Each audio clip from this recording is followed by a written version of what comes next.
نصيحة لكل شاب واقف على رجليه شويتين وبيعاند دايما مع أبوه. اسمع مني الكلمتين وخليهم حلقة في ودنك.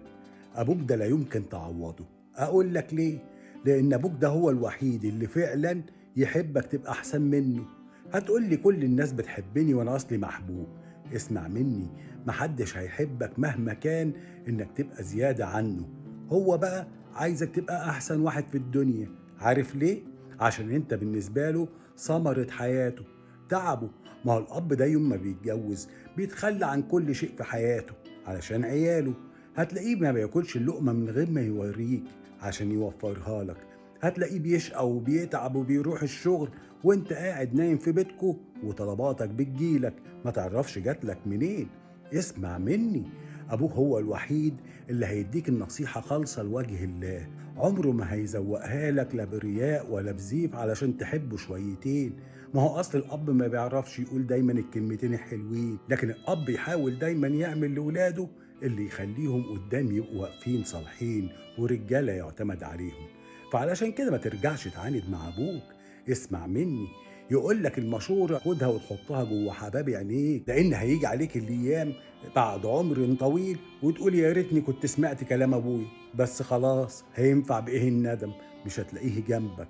الحق استفيد منه، لأن اللي عنده من خبرات هي تراكم خبرات الحياة. هو ما بيقولكش ده من فراغ، ما بيقعدش يألف مع نفسه أنا ركد على ابني ليه. لا يا سيدي، ده هو عايزك تبقى فعلا ماشي في المظبوط، لأن الحنية عنده أفعال. الحنية مش عنده كلام يتقال زي اصحابك ولا واحدة بتحبها ولا مراتك ولا اي حد عايز منك انك تنبسط بوجوده معاك. هو ما يهمهوش انك انت تبقى مبسوط بيه، هو اللي يهمه ان انت اللي تبقى مبسوط. والله زمان كنت اسمع دايما يقول لك اصل اللي بيموت ابوه ظهره بينكسر. اقسم بالله وكنت راجل كبير ومتجوز وولادي طولي. يوم وفاة ابويا الله يرحمه واقف في العزا فعلا ظهري متني، وبتمنى في يوم من الايام لو يرجع بيا الزمان واروح وابوس ايد ابويا واقول له والله انا كنت غلطان، يا ريتني سمعت كلامك لما كنت بتديني النصيحه وانا كنت ليها من الراضين.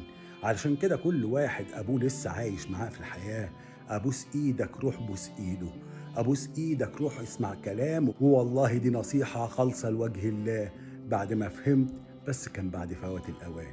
ما بقولكش ان انا كنت ماشي معاه في المظبوط، ما انا كنت زيك شاب والعنادية مسكاني ودماغي ركباني وفاكر ان انا الهمام اللي فاهم كل حاجة، واقول له ما تقوليش وما تعمليش ده انا فاهم اعمل ايه. والله العظيم اكتشفت ان كل كلمة قال لي عليها كانت مظبوطة، وكل واحد حذرني منه طلع كلامه هو اللي سليم. الله يرحم ابويا ويبارك في عمر كل اب عايش بيسوق بينا قطر الحياة واحنا قاعدين نايمين، لا نعرف هو تعبان ازاي ولا هو بيشقى ليه. نقول له هات ونعاند معاه. مش كده ولا ايه؟ السلام عليكم، تتمسوا بالعافية.